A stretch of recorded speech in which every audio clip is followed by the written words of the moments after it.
Welcome to the second lecture on wave motion. In this lecture, we'll try to understand the mathematical formulation of a wave. Many properties of a wave could be understood in terms of its velocity, period, angular frequency, amplitude, etc. So in this lecture, we'll try to understand how to connect all these parameters and describe the wave propagation mathematically. For the demonstration, we'll consider a string that is fixed at one end, the other end of which we will be providing a periodic force. So when we do that, we'll be having a periodic waves that are traveling along the stretched string. So if we assume that there is no sag in the string, the equilibrium position of the string will be along the x-axis. Now there are individual particles along the propagation of the wave which will be vibrating symbol harmonically about the mean position. Let us assume that the displacement of the particles are given by y.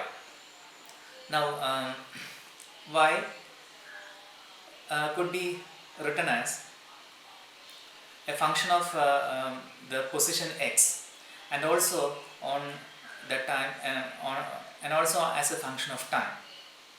Now this representation, or this, will be known as the wave function.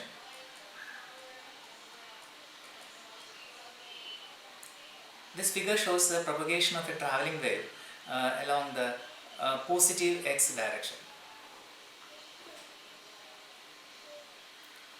Let me draw the equilibrium position of the string, and this position will be denoted as x equal to 0. Now we will consider two particles, one situated at x equal to 0 and the other situated at a distance x. So this displacement will be denoted as x. If we consider the particle at x equal to 0, the wave function could be written as y x equal to 0 t is equal to a cos omega t. Since omega is equal to 2 pi f, this equation can again be written as a cos 2 pi f into t. Now let us call this as point A and let us call this as point B. The point B is situated at a distance x from the origin. Now the disturbance at A propagates with a velocity v and reaches B in a time given by t is equal to x divided by v. So the wave disturbance travels from x equal to 0 to some point x to the right of the origin in an amount of time given by x by v. Now let us think the other way. So this is point B and this is point A. So these 2 points are separated by a distance x.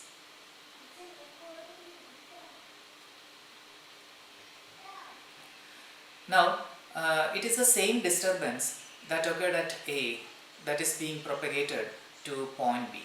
So the disturbance was present at A at a time t prime is equal to t minus x by v, where we assume that t is the time instant when the wave has reached at point B. So if the origin was at x equal to 0 and we assume that initially t was 0, then this equation reads t prime equal to t minus x by v, that is equal to 0. Okay, so in general that equation could be written as t prime equal to t minus x by v. So the motion of a point x at time t is the same as the motion of point x equal to 0 at the earlier time t minus x by v. Therefore, the wave equation could be written as yxt equal to y at x equal to 0 and t minus x by v. In the next step, what we do is that instead of t, we'll substitute t minus x by v. Now the equation reads yxt is equal to a cos omega t minus x by v. So the wave function is again yxt is equal to a cos omega t minus x by v. We know the mathematical identity cos of minus theta is equal to cos theta. Therefore, we can rewrite this equation as yxt is equal to a cos omega x by v minus t, and since omega is equal to 2 pi f, this equation is again a cos 2 pi f into t minus x by v. So this is the form of a sinusoidal wave traveling along the plus x direction. So this is actually a simulation of the wave propagation along the positive x direction.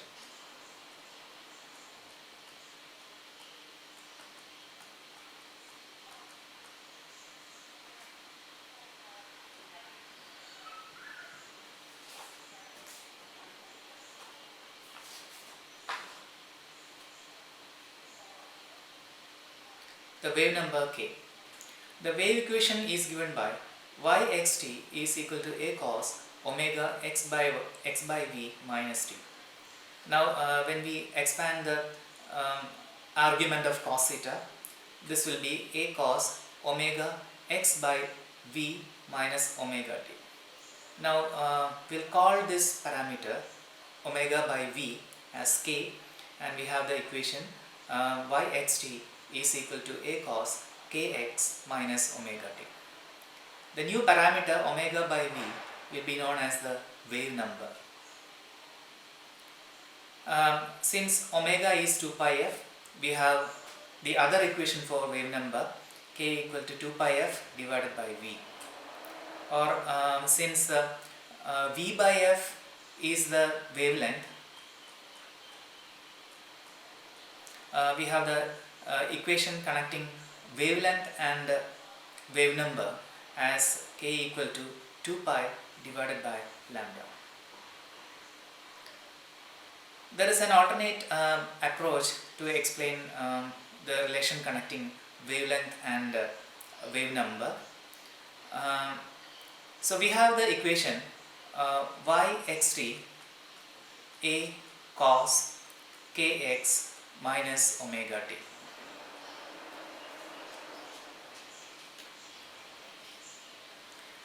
Let us assume that the time is constant, and let us assume that this is equal to 0. In this case, the wave equation becomes yx0 is equal to a cos kx. Now if x is 0, y00 is equal to a. The amplitude again becomes maximum when kx is equal to 2 pi. So in that case, we will call x as the wavelength, so that k lambda is equal to 2 pi, or lambda is equal to 2 pi, or k is equal to 2 pi divided by lambda. So when kx becomes equal to 2 pi, the wave completes one cycle, and that length is known as wavelength, and therefore we can substitute lambda for x.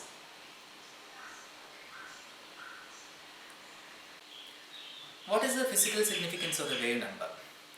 We know that the wavelength is a quantity that is measured in meter per cycles. So that is the length of a complete cycle of a wave. Now when we take 1 by lambda, so this will be in cycles per meter. And in all textbooks, the quantity 1 by lambda is known as the spatial frequency. Now, when we multiply 1 by lambda with 2 pi, we'll get a quantity in radians per meter, which is nothing but the wave number. Our wave number indicates a number of wavelengths that are contained in a chosen unit of length, but that is multiplied by a factor 2 pi, and the unit of wave number is radian per meter. In some of the textbooks still be defining wave number as 1 by lambda, and while reading those books we have to make sure what kind of term they are actually using in it.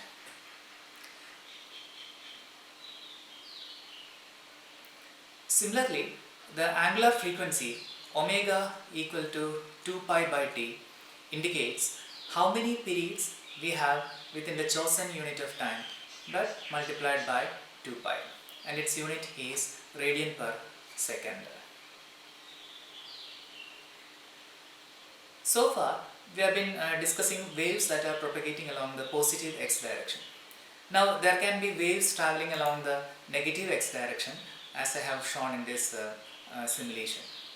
Now such waves can be represented mathematically as yxt equal to a cos omega x by v plus t. So instead of the negative sign, we have substituted plus. So in this case, a cos 2 pi f t plus x by v. And another class of waves are known as standing waves. Standing waves are actually a superposition of a wave that is propagating along the positive x direction and the negative x direction. When a wave moving along the positive x direction and the negative x direction in the same media superpose, they will result in what is known as a standing wave. Now we come to another term, the phase of a wave. The wave equation is given by yxt is equal to a cos kx plus or minus omega t, and the term kx plus or minus omega t is known as the phase of the wave. The phase of a wave determines what part of a sinusoidal cycle is occurring at a particular point and time. For example, this point in the wave is actually a function of both x and t. When we are considering a cosine function which has the maximum amplitude equal to a, the crest occurs when the phase is equal to 0, 2 pi, 4 pi, 6 pi, etc. Now for a trough where the amplitude is negative a,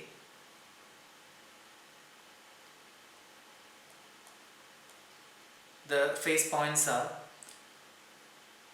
pi, 3 pi, 5 pi, 7 pi, etc. Now we come to another aspect of wave motion, which is the phase velocity of a wave. Let us consider a wave that is traveling along the positive x direction. Now let us consider a constant phase point as I have drawn as a red dot. So as the wave moves along the positive x direction, the constant phase point also moves along with the wave with a velocity v. For a wave traveling in the plus x direction, this means that kx minus omega t is equal to a constant.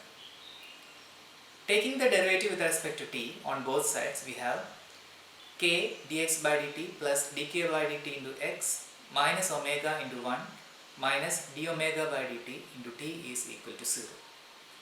Or k dx by dt, this derivative becomes 0 and this derivative also becomes 0, which gives us k into dx by dt is equal to omega.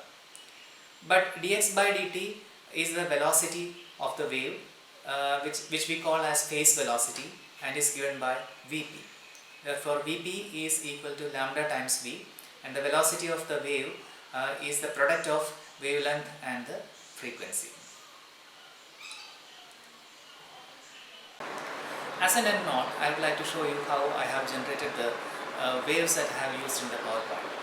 It is very easy to do in MATLAB. So this is a code that I have written to generate a backward wave. So this is the equation that we were discussing in the previous couple of slides. So when we run it, we'll get the backward propagating wave.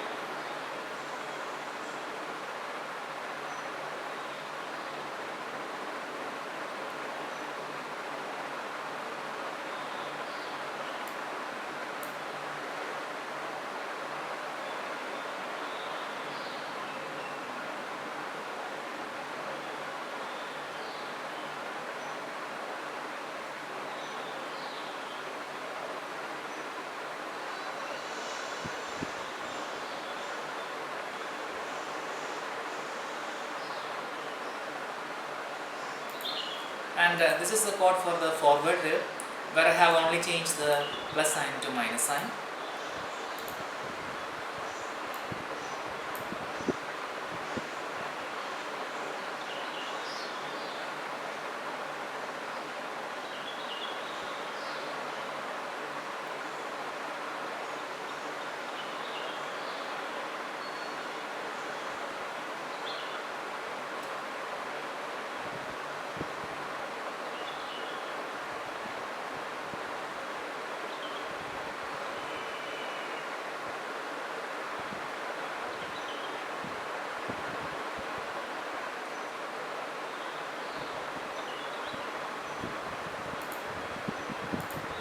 And this is a standing wave, which is a superposition of a wave traveling along the positive and negative direction.